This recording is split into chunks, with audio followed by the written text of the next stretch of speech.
அருட்பெருஞ்சோதி அருட்பெருஞ்சோதி தனிப்பெரும் கருணை அருட்பெருஞ்சோதி.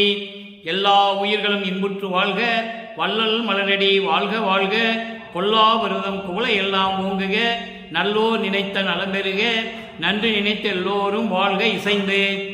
உலக மக்களே, அறிவார்ந்த அன்பர்களே, ஆண்மநேய ஒருமைப்பாடுடைய அன்பர்களே, வல்லப்பமான மக்களிய திருவிற்பாவில் 3ஆம் திருமுறையில் காதல் மாட்சி என்ற பதிகத்தில் இருக்கின்ற பாடலுடைய விளக்கங்களை பார்த்து கொண்டிருக்கிறோம். காதல் மாட்சி மொத்தம் 10 பாடல்களை கொண்டது. ஒவ்வொரு பாடலிலும் இறைவன் மீது எவ்வளவு காதல் கொண்டார் என்பதையும், இறைவனை பார்ப்பதற்காக திருவொற்றியூரிலே இருக்கும் பொழுது அவர் இறைவனை பார்க்கும்போது இவரை பார்க்காமல் இறைவன் ஓடுகிறார் என்பதையும், அவர் ஓட்டத்தை இவரால் பிடிக்க முடியவில்லை என்பதையும் ஒவ்வொரு பாடலிலும் ஒவ்வொரு விதமாக நமக்கு அருளி இருக்கிறார்கள். இந்த பாடலை பார்ப்பதற்கு முன்னால் ஒரு சிறிய முன்னுரை.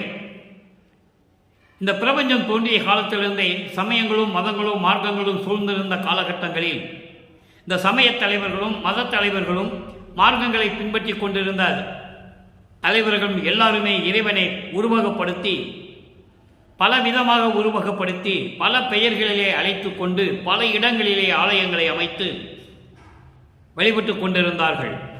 மக்களையும் வழிபட செய்து விட்டார்கள்.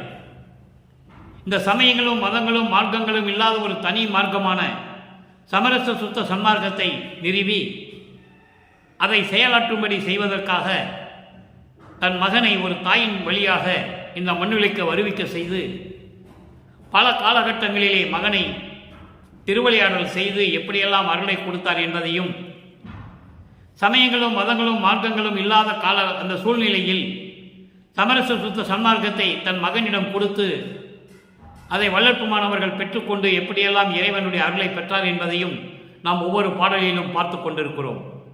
3ஆம் திருமுறையில் இருக்கிற பாடலுடைய விளக்கம் 6ஆம் திருமுறையில் இருக்கிறது. காரணம், வளர்ப்புமானவர்களும் சமயங்களும் மதங்களும் மார்க்கங்களும் சார்ந்திருந்த காலகட்டங்களில் இளம் வயதில் குழந்தை வடிவமாக இருக்கும் பொழுது, குழந்தை பருவத்திலே நமது இறைவன் எப்படியெல்லாம் சமயங்களையும் மதங்களையும் மார்க்கங்களையும் சார்ந்துதான் இறைவனை வேண்டினார் என்பதையும் நாம் திருவெற்பாவில் கண்கூடாக பார்த்து கொண்டிருக்கிறோம். அந்த நிலை மாறும்போது சமரச சுத்த சன்மார்க்கத்தை பெற்ற பிறகு எப்படி அருளை பெறுகிறார் என்பதையும், உலக மக்களுக்கு என்ன தெரிவிக்கிறார் என்பதையும் நாம் பார்த்து கொண்டிருக்கிறோம். ஏனென்றால் 200 ஆண்டுகளமாகவே காலங்காலமாக சமரச சுத்த சன்மார்க்கத்துக்கு வர வேண்டும் என்றால் கீழிருந்துதான் வர வேண்டும், வல்லற்பமானம் அப்படிதான் வந்தார் என்ற ஒரு தவறான கருத்தை மக்களிடம் பரப்பிக் கொண்டிருக்கிறார்கள். வல்லற்பமான் சமயங்களிலும் மதங்களிலும் மார்க்கங்களில் இருந்தது உண்மைதான், அந்த நெறிகளை பின்பற்றியது உண்மைதான். காரணம், அவர் இந்த மண்ணுலக்கு வருவிக்க உற்ற நிலை அவருக்கு தெரியாது. எதற்காக இந்த மண்ணுலக்கு வருவிக்க உற்றோம் என்ற நிலை தெரியாது. அருப்பஞ்சாண்டவர் இந்த ஆட்கொண்ட பிறகு 9வது ஆண்டில் ஆண்டாறு 3 ஆண்டில் ஆட்கொண்ட அருள்கடலே என்று சொல்லுவார். 1 மரியா பருவத்திலே என்னை ஆட்கொண்ட இறைவனை என்று சொல்லுவார். தெருவிலேயே விளையாட தெரியாமல் இருந்த இந்த சிறியனை ஆட்கொண்ட இறைவனை என்று சொல்லுவார். அப்படி ஆட்கொண்ட பிறகு தான் யார் என்ற நிலை அவருக்கு உணர்ந்து விடுகிறது, ஞானக்கண் திறக்கிறது. அந்த கருத்தை இன்றைய பாடலில் நாம் பார்க்க போகிறோம். ஞானக்கண் திறக்கிறது. ஞானக்கண் திறக்கும் போது மறைப்பு நீங்குகிறது. மறைப்பு நீங்கும் போது நமது இறைவன் வல்லப்பமானவருக்கு 9வது வயதில் ஞானக்கண் திறக்கிறது. மக்களிடம் யாரும் சொல்லவில்லை. ஞானக்கண் திறந்த பிறகு அவருடைய நிலை அவரால் உணர முடிகிறது. அப்போ மக்களை நேரடியாக சமரச சுத்த சன்மார்க்கத்துக்கு அழைக்கிறார். சமயங்களிலும் மதங்களிலும் மார்க்கங்களிலும் எந்த விதமான பலனும் இல்லை, ஒன்றுமே இல்லை. அதை தெரிந்து கொள்வதற்காக தான் நான் அந்த நிலைகளிலிருந்து வந்து கொண்டிருக்கிறேன் என்று சொன்னார். ஆனால் இங்கே இருக்கின்றவர்கள் பேசும்போது, சமரச சுத்த சன்மார்க்கத்தை பற்றி பேசும்போது, 1ஆம் கிளாஸ் சொல்றது அப்படியே படிச்சுட்டு மேலே PhDக்கு வரணும், இப்படியே வரணும், இப்படியே வரணும் என்று சொல்லி மக்களை ஏமாற்றி கொண்டிருக்கிறார்கள். வயது இருந்தால் போதும், நேரடியாகவே படிக்கலாம். 1ஆம் கிளாஸ் படித்து தான் BA படிக்கணும்னு அவசியம் இல்லை. 19 வயது நிரம்பி இருந்தால் போதும், BA படிக்கலாம், BSc படிக்கலாம், எல்லாம் படிக்கலாம். ஒரு காலத்தில் இருந்தது, இது படித்தாதான் இது படிக்க முடியும். இப்போ அப்படி இல்லை, எப்படி வேணால் படிக்கலாம்.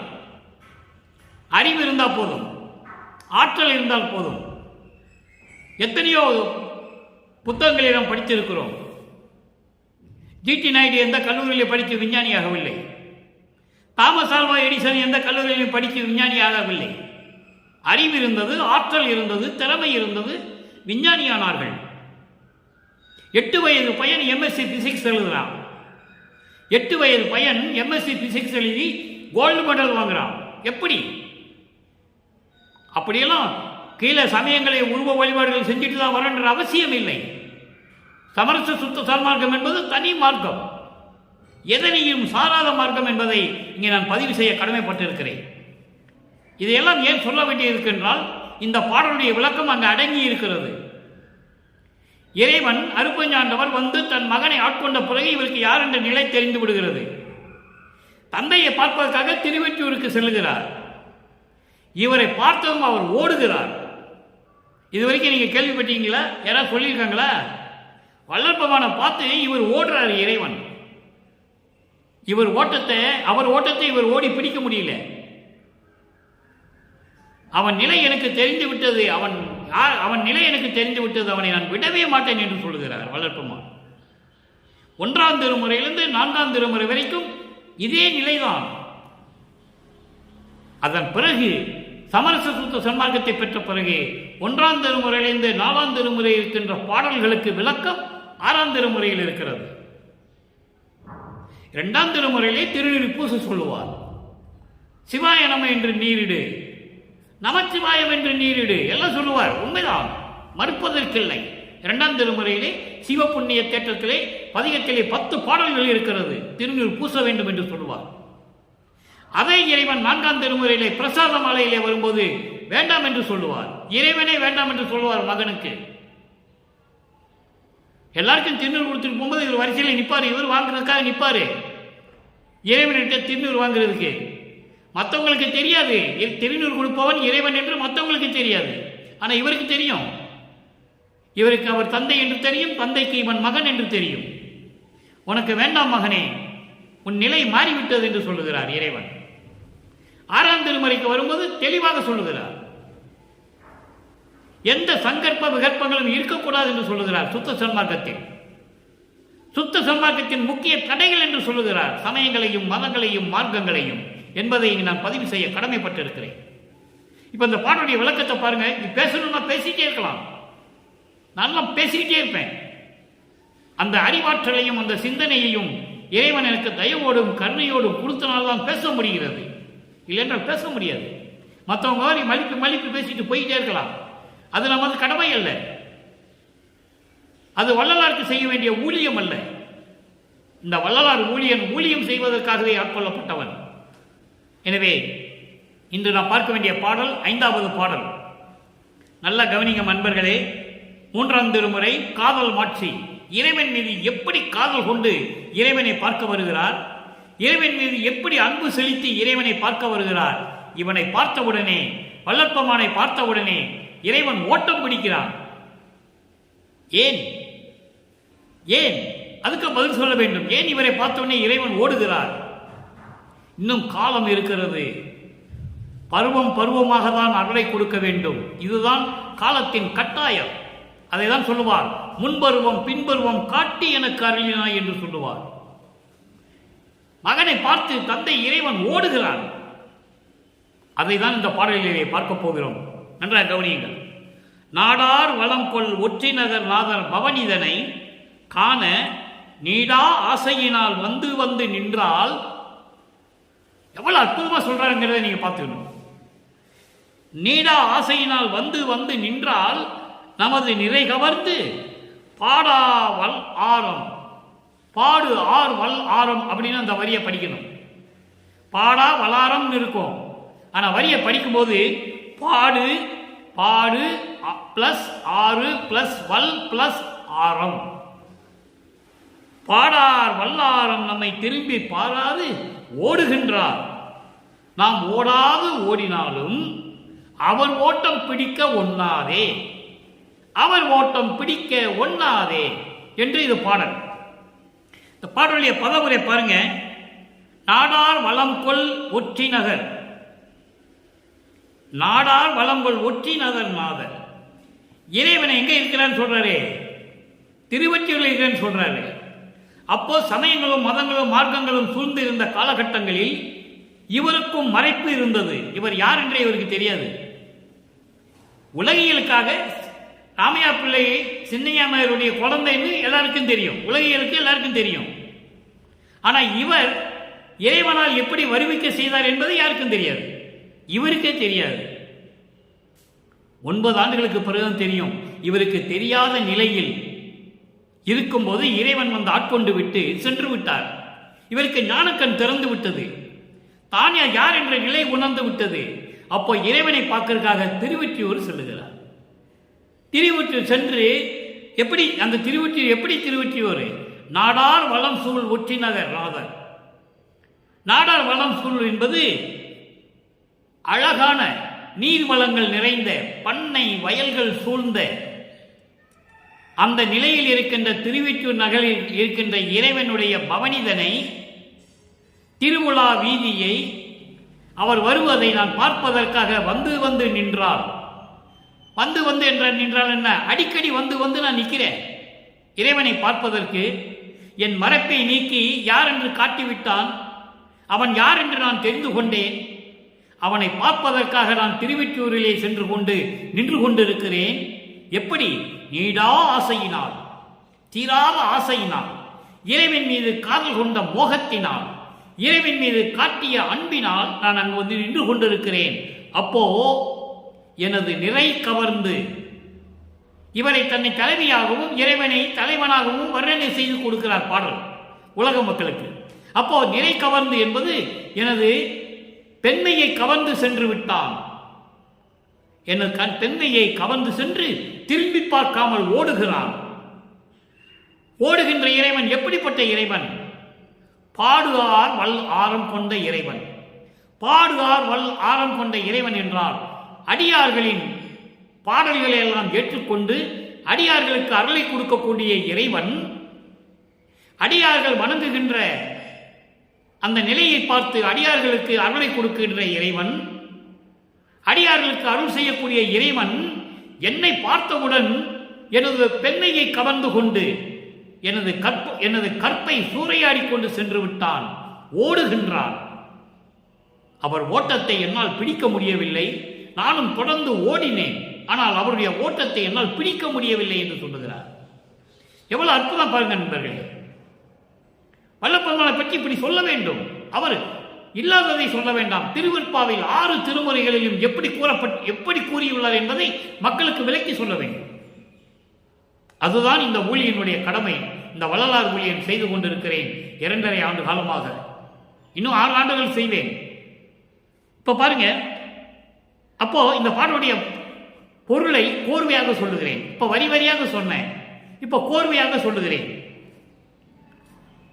வளம் சூழ், அதாவது பண்ணைகளும் நீர்நிலைகளும் தென்னை மரங்களும் சோலைகளும் எல்லாம் நிறைந்து அழகாக திகழ்ந்து கொண்டிருக்கின்ற திருவொற்றியூரில் இருக்கின்ற இறைவனை பார்ப்பதற்காக, பவனிதனை, அவனுடைய திருவிழா வீதியை பார்ப்பதற்காக நான் தெருவோரம் வந்து வந்து நின்று கொண்டிருக்கிறேன். தினமும் வந்து வந்து நின்று கொண்டிருக்கிறேன். அப்படி நின்று கொண்டிருந்த என்னுடைய கற்பை சூறையாடிவிட்டு, கற்பு என்பது பெண்மையை சூறையாடிவிட்டு, எனது அன்பை சூறையாடிவிட்டு, எனது காதலை சூறையாடிவிட்டு என்னை திரும்பி பார்க்காமல் ஓடிக்கொண்டிருக்கிறார்.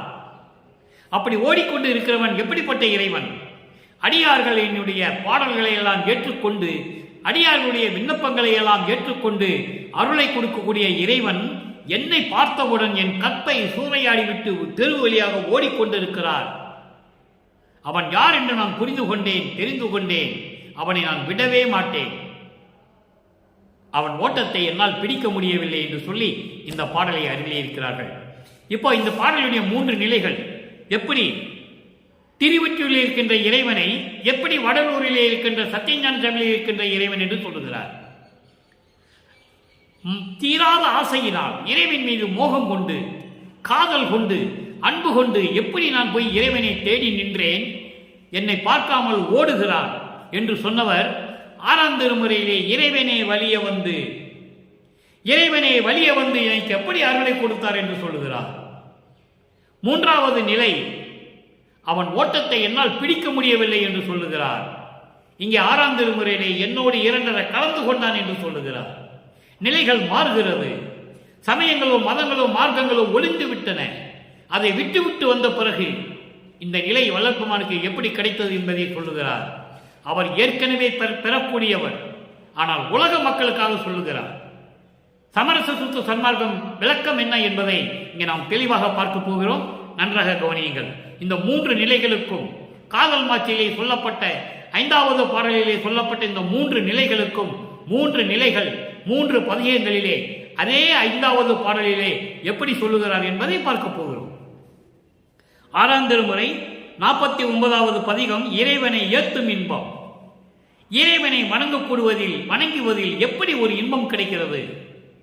5வது பாடல் காதல் மாட்சியினுடைய 3ஆம் திருமுறையுடைய காதல் மாட்சியினுடைய 5வது பாடலுக்கு முதல் நிலைக்கு இங்கே விளக்கம்.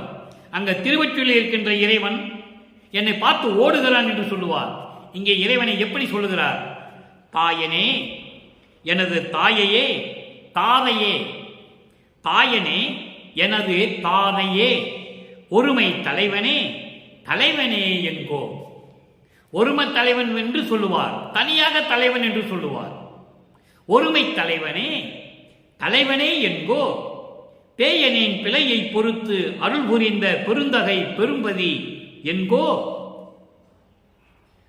சேயனின் பெற்ற சிவபதம் என்கோ. சித்தெல்லாம் வல்ல சித்து என்கோ. தூயனே எனது நேயனே என்கோ. ஜோதியில் ஜோதியே நிந்தனையே. இது பாடல். இப்ப இறைவனை எப்படி சொல்றார் பாருங்க. அங்கே இறைவனை பார்த்தவுடனே இறைவன் ஓட்டம் பிடிக்கிறார்.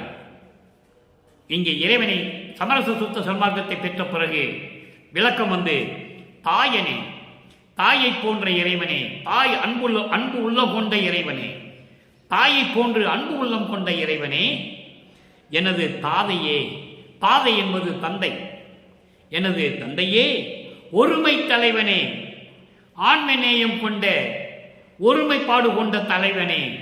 அதான் ஆண்மநேய ஒருமைப்பாடு என்று சொல்லுவார். சுத்த சன்மார்க்கத்தின் முக்கிய லட்சியம் ஆண்மநேய ஒருமைப்பாடு. அது எக்காலத்தும் எவ்விடத்தும் எவ்விதத்தும் எவ்வளவும் விலகாமல் நிறைந்து விளங்க வேண்டும் என்று சொல்லுவார். விண்ணப்பத்திலே சொல்லுவார். அப்படி ஒருமை தலைவனே, ஆண்மநேயம் கொண்ட ஒருமை தலைவனே, தலைவனே என்கோ. சமரச சுத்த சன்மார்க்கத்தின் தலைவனே என்கோ. என்கோ என்றால் என்று சொல்லுவதா? உன்னை தாய் உள்ளம் கொண்ட தாயே என்று சொல்லுவதா?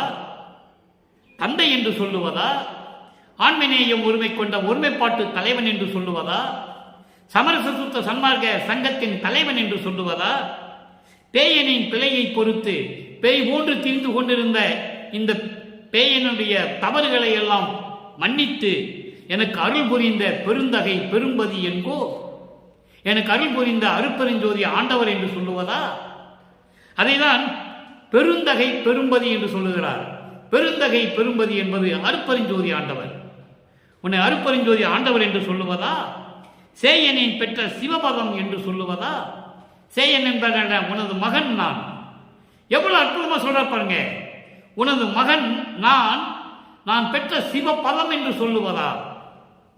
நான் கடவுள் நிலையை அடைந்து விட்டேனே, அந்த பதத்தில் இருக்கின்ற இறைவன் என்று சொல்லுவதா? சித்தெல்லாம் வல்ல சித்து என்று சொல்லுவதா?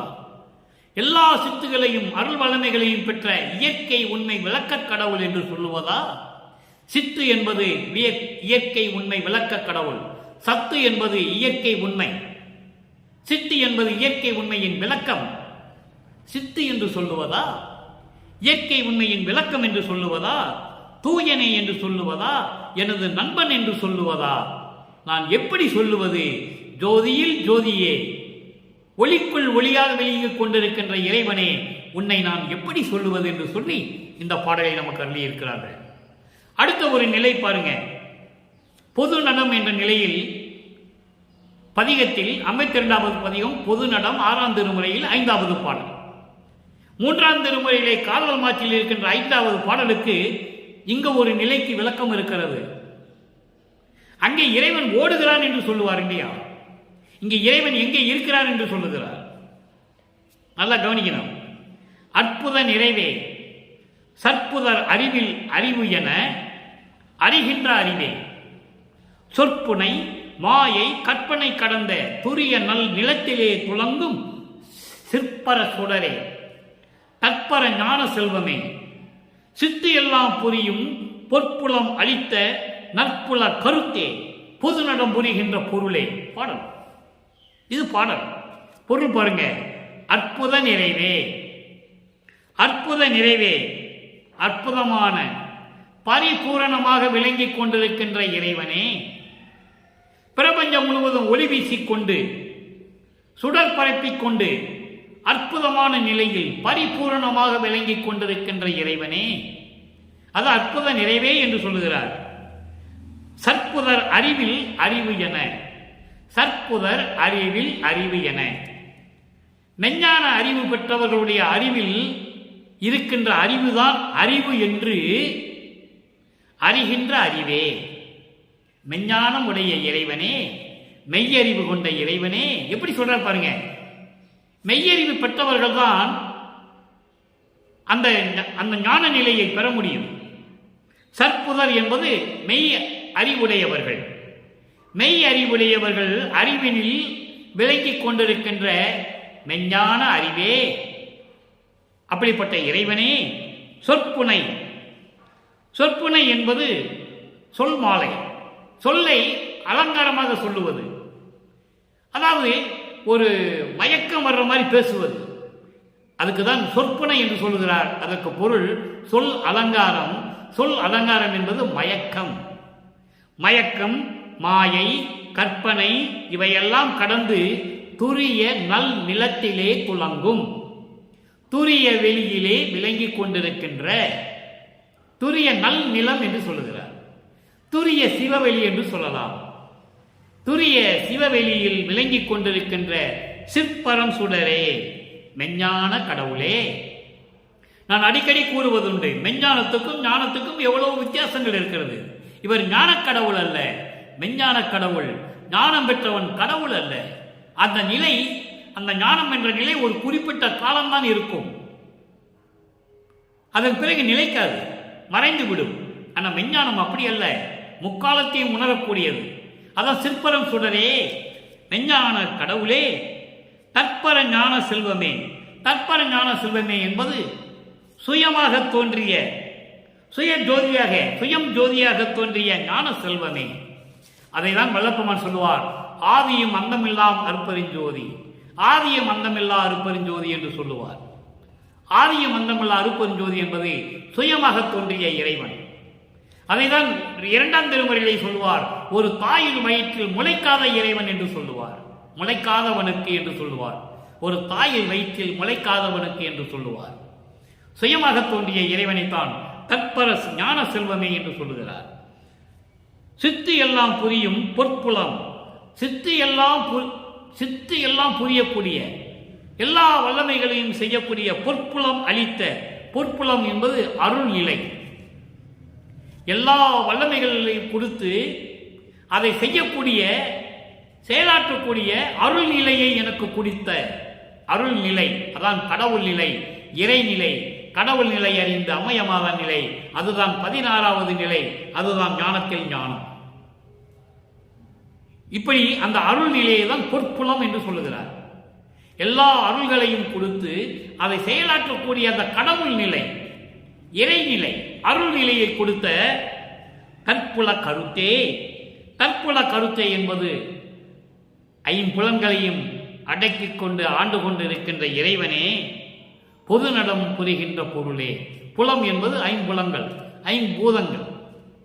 ஐம்பூதங்களையும் ஐம்புலன்களையும் ஐம்பொறிகளையும் ஒட்டுமொத்தமாக இதை சொல்லலாம், தவறில்லை. ஏன்னால் அதுதான் தத்துவங்களுக்குள்ளே அடங்கிக் கொண்டிருக்கிறது. ஐம்புலன்கள், ஐம்பொறிகள், ஐம்பூதங்கள் எல்லாமே அதில் தான் வருது. ஆக இப்படியெல்லாம் அடக்கிக் கொண்டு ஆண்டு கொண்டிருக்கின்ற இறைவனே, பொது நடம் புரிகின்ற பொருளே. சத்தியான சபையிலே அருளண்டனம் செய்து கொண்டு அருளாட்சி செய்து கொண்டிருக்கின்ற அருட்பெருஞ்சோதி ஆண்டவரே என்று சொல்லுகிறார். இப்ப மூன்றாவது நிலை, நான் தெருவிலே நின்று கொண்டிருக்கிறேன், என்னை பார்த்தும் எனது பெண்மையை பறித்துக்கொண்டு என்பது எனது காதலை பறித்துக்கொண்டு எனது அன்பையெல்லாம் பறித்துக்கொண்டு ஓடுகின்றார் திரும்பி பார்க்காமல் என்று சொல்லுகிறார். அப்படிப்பட்ட இறைவன் தானாக வந்து மகனுக்கு சமரச சுத்த சன்மார்க்கத்தை கொடுத்த பிறகு, மகனே இந்த சமயங்களும் மதங்களும் மார்க்கங்களும் நிலையை அழித்து விடு, ஒழித்து விடு என்று சொல்லுகிறார். அதையெல்லாம் விட்டுவிட்ட பிறகு எனக்கு எந்த நிலை கிடைத்தது என்பதை சொல்லுகிறார்.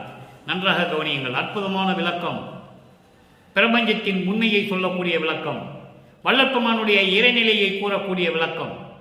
56வது பதிகம் இறை இன்ப குலைவு. அதாவது இறைவனை தன்னோடு இருக்குமாறு அந்த மகிழ்ச்சியோடு குலைந்து சொல்லுவது, உள்ள நெகிழ்ச்சியோடு சொல்லுவது. இதை படிக்கும் போதே உள்ளம் பூரிக்கும், அவ்வளவு மகிழ்வாக இருக்கும். இங்க பாருங்க, கருத்தில் கருதி கொண்ட எல்லாம் கணத்தில் புரிய எனக்கே. இந்த எனக்கே என்ற வார்த்தையை வல்லப்பெருமான் அவர்கள் திருவுட்பாவிலே பல இடங்களில் கூறுவார். எனக்கே என்பதும் எனக்கு மட்டும், இந்த பிரபஞ்சத்தில் வேற யாருக்கும் கிடையாது, யாருக்கும் பங்கும் கிடையாது, எல்லாமே எனக்கு தான். யாராவது சொல்லியிருக்காங்களா அன்பர்களே? நல்லா யோசிச்சு பாருங்க. நீங்கள் கற்றவர்களா இருக்கலாம், பெரிய அறிஞர்களா இருக்கலாம், நல்லா யோசிச்சு பாருங்களேன். எந்த புராணங்களிலும் எந்த காவியங்களிலும் இறைவன் எனக்கு மட்டும்தான் கொடுத்தான் என்று யாரும் சொன்னதில்லை, சொல்ல முடியாது. கணக்கில் புரிய எனக்கே மெய்காட்சி ஞானக்கண் கொடுத்த கண்ணே சொல்லிட்டாரா? அங்கே ஞானக்கண் 9 வயதிலே ஆட்கொண்ட பிறகு ஞானக்கண்ணை கொடுத்து விட்டார், அருளை கொடுக்கவில்லை. 9 வயதில் ஞானக்கண் கொடுத்த பிறகு மறைப்பு நீங்குகிறது. மறைப்பு நீங்கிய பிறகு தான் யார் என்ற நிலை அவருக்கு தெரிந்து விடுகிறது. ஆஹா, நம்ம வருவிக்கு விட்டவன்பா, இவன் தான் இறைவன் என்று தெரிந்து விடுகிறது. அந்த இறைவனை பார்க்க சென்றால் திருவொற்றியூருக்கு அவர் ஓடுகிறார். எவ்வளவு அற்புதம் பாருங்க. ஏன் ஓடினாரு? இன்னும் இவனுக்கு காலம் இருக்கிறது, இன்னும் இவனுக்கு காலம் இருக்கிறது சொல்லி ஓடுகிறார். அப்போ ஞானக்கண் தந்தவனே இவருடைய மனம் அலைபாய்கிறது. மறைப்பு நீங்கி விட்டதா? அலைபாய்கிறது. என்ன செய்வதுன்னே தெரியல. அந்த நிலை மாறி சமரச சுத்த சன்மார்க்கத்தை பெற்ற பிறகு இங்க சொல்றார் பாருங்க, எனக்கே மெய்காட்சி ஞானக்கண் கொடுத்த கண்ணே விடைய கானகத்தே எருதில் திரிந்த கடையேனை எல்லா உலகமும் தொலை. நல்ல கவனிக்க நண்பர்களே, யாரை தொலை? வல்லற்பெருமானை வணங்குகிறார்கள். எல்லா உலகமும் தொலை, நிலைமேல் ஏற்றி, இலைமேல் ஏற்றி, கடவுள் நிலைக்கு ஏற்றி, நீயும் நானும் ஒன்றாய் இருக்க புரிந்தாய் என் தாயே. அதனால்தான் இங்கு ஒரு கருத்தை நான் பதிவு செய்ய கடமைப்பட்டிருக்கிறேன். நீயும் நானும் ஒன்றாக இருக்க புரிந்தாய் என்று சொல்லும் பொழுது, அதனால்தான் வல்லற்பெருமானவர்கள் உலக மக்களுக்கு தெரிவித்தார், அருட்பெருஞ்சோதி ஆண்டவர் ஒருத்தர் தான் கடவுள், என்னை வணங்க தேவையில்லை, நான் கடவுள் இல்லை. காரணம், இவர் அப்படிதான் சொல்லணும். ஏன்னா 51 வருஷம் வரைக்கும் நான் உன்னோடு 2 கலக்கிற வரைக்கும் நீ இப்படிதான் சொல்லணும், இப்படிதான் வேஷம் போட்டு இருக்கணும்னு சொல்லணும்னு சொல்றதை பாட்டில் சொல்ற. மண்ணுக்கு வருவிக்கப்பட்டதுக்கு முன்னாலேயே ஒரு உடன்பாடு நடக்கிறது. அருட்பெருஞ்சோதி ஆண்டவருக்கும் மகனுக்கும் ஒரு உடன்பாடு நடக்கிறது, ஒப்பந்தம் நடக்கிறது. அந்த ஒப்பந்தத்தின் அடிப்படையில் தான் இங்கே மண்ணுக்கு வருவிக்க விட்டார் என்பதை ஒரு பாடலிலே அழகாக சொல்லுவார். திருவருண்முறையீடு 1ஆம் திருமுறையிலே இருக்கிறது, தெளிவாக சொல்வார். ஒரு மாவு பெற்ற மகன் பொருட்டாக முகந்து முன்னம் ஒரு மாமனாகி வழக்குரைத்தாய். ஆனால் என் வழக்கு உரைத்ததற்கு 2 நிலத்து போல் வேடம் கட்டி இருத்திக்கலோ. வேடம் கட்டி இருத்திக்கலோ என்பது வேஷம் மட்டும்தான் நீ போடணும். 2 நிலத்துக்கும், விண்ணுலகத்துக்கும் மண்ணுலகத்துக்கும் நீ வேஷம் மட்டும்தான் போடணும். நீ யாரும் சொல்லவே கூடாது என்று அங்கு ஒப்பந்தம் ஏற்படுகிறது. நல்லா புரிஞ்சுக்கணும் நீங்க. அதே மாதிரி தனக்கோடி காலத்தில் தாலி கட்டுறது ஒரு ஒப்பந்தம். இவர் தாலி கட்டாதான் அந்த பொண்ணுக்கு மோட்சம் கிடைக்கும், விமோசனம் கிடைக்கும், பாவ விமோசனம் கிடைக்கும். அதனால தான் தாலி கட்டுகிறார் என்பதை இங்கே நான் பதிவு செய்ய கடமைப்பட்டிருக்கிறேன். வல்லற்பெருமானி சொல்றார். அப்ப தாலி கட்டும் போது விண்ணவர்கள் வந்தால் வாழ்த்துனார்கள் சொல்றாரு. மக்களிடம் யார் சொல்லல. தாலி கட்டும் போது விண்ணவர்கள் பிரம்மன் திருமால் முதல் வந்து மலர் தூவி வாழ்த்துகிறார்கள். ஐயோ, நம்ம அப்பா அருட்பெருஞ்சோதியும் அம்மா சிவகாமி வள்ளி வரலையன் இயங்கும் போது அன்று இரவு 2 குதிரை மாட்டின தேர்ல வராங்க. அருட்பெருஞ்சோதியும் சிவகாமி வள்ளியும் வந்து மகனை கட்டி அணைத்து உச்சி முகந்து கொஞ்சி குழாவி முத்தமிட்டு தேரிலே அழைத்து சொல்லுகிறார்கள். எவ்வளவு அற்புதம்! ஆக ஏன் இது சொன்னா, நீயும் நானும் ஒன்றாய் இருக்க புரிந்தாய் என்று சொல்லும் பொழுது அதான் தான் வல்லப்பமன் சொன்னார், நீங்கள் அருட்பெருஞ்சோதியை மட்டும் வணங்குங்கள், அவன் தான் கடவுள் என்று சொன்னார். காரணம், என்னோடு தானே இருக்கிறான், அருட்பெருஞ்சோதி என்னோடு தானே இருக்கிறான். அப்ப நீ அருட்பெருஞ்சோதி சொல்லுன்னு சொல்லிட்டார். ஏன்னா இறைவன் ஒருவனே என்ற நிலையை உருவாக்க வேண்டும். கடவுள் 2ஆக இருக்கக்கூடாது. சமரச சுத்த சன்மார்க்கத்துடைய தலையாய கொள்கையே தான் கடவுள் ஒருவன் தான், அருட்பெருஞ்சோதி. அவ்வளவுதான், முடிஞ்சு போச்சு. அதனால்தான் அருட்பெருஞ்சோதி மகனோடு 2 வரை கலந்து கொள்கிறார். இறைவன் ஒருவன் தான் என்ற நிலையை உருவாக்குகிறார்கள் தந்தையும் மகனும் சேர்ந்து கொண்டு. ஏனால் சமயங்களிலும் மதங்களிலும் மார்க்கங்களிலும் இறைவனுடைய பெயர்களை சொன்னது கணக்கில் அடங்காது. கொஞ்சமா லட்சக்கணக்கில் பேர் இருக்கு.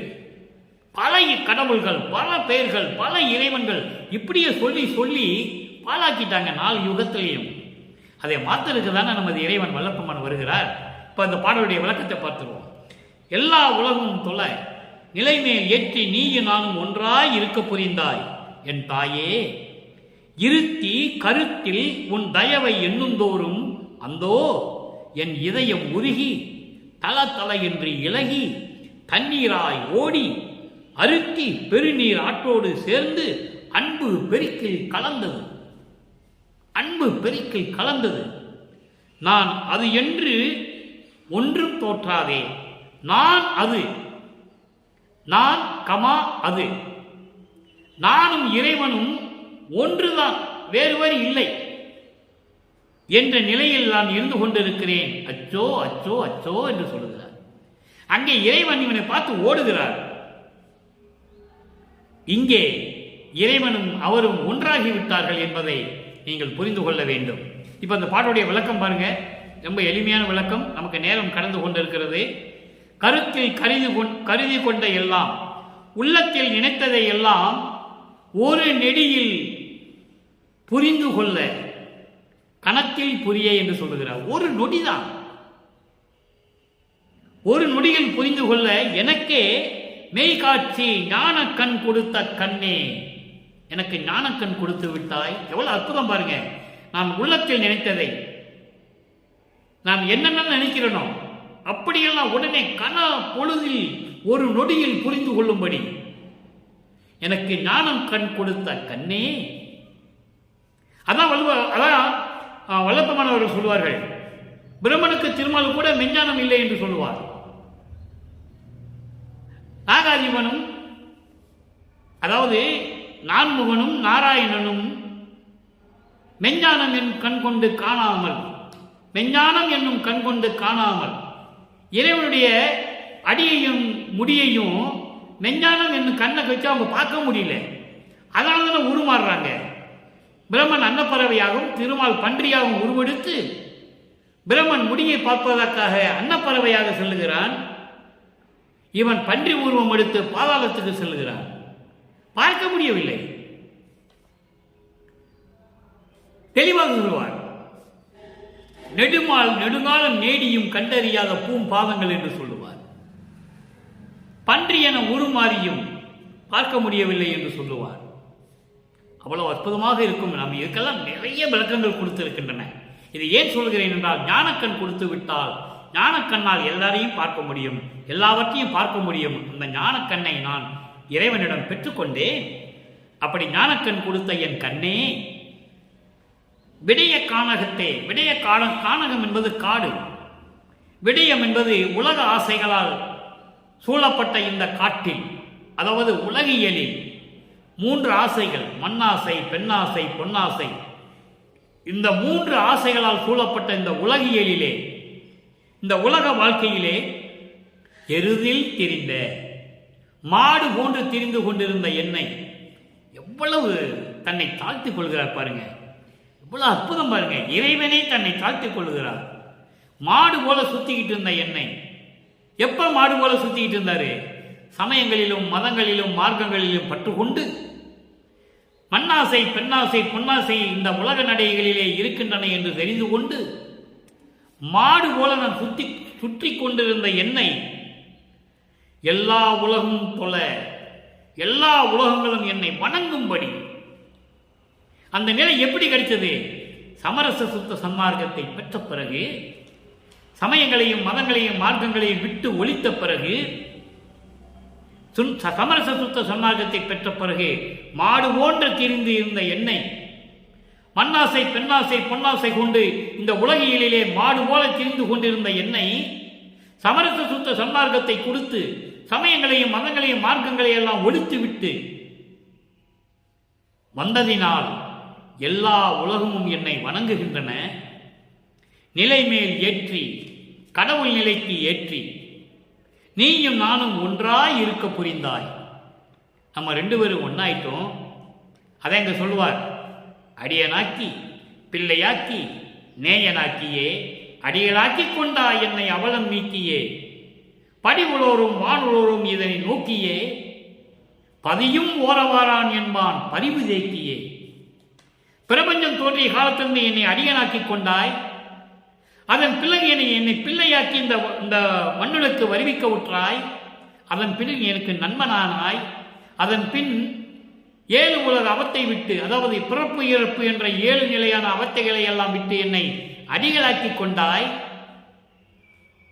இதை நோக்கி இந்த படி உளோரும் வானுளோரும் இந்த மண்ணுலகத்திலும் மின்னுலகத்திலும் இருக்கின்றவர்களும் இதை பார்த்து இறைவனுக்கு கூட ஓரவஞ்சம் இருக்கிறதப்பா, தன் மகனுக்கே எல்லாம் கொடுத்து கொண்டிருக்கிறார் என்று சொல்லும் அளவுக்கு பரிவோடு சொல்லிக் கொண்டிருக்கிறார்கள். எவ்வளவு அற்புதம் சொல்றார் பாருங்க. அதை தான் நீங்க சொல்லுகிறார், நீ நானும் ஒன்றாய் இருக்க புரிந்தாய் என் தாயே, என் தாய் போன்றவனே, தாய் உள்ளம் கொண்ட இறைவனே, என்னை ஈண்டெடுத்த தாயே என்று சொல்லுவார்.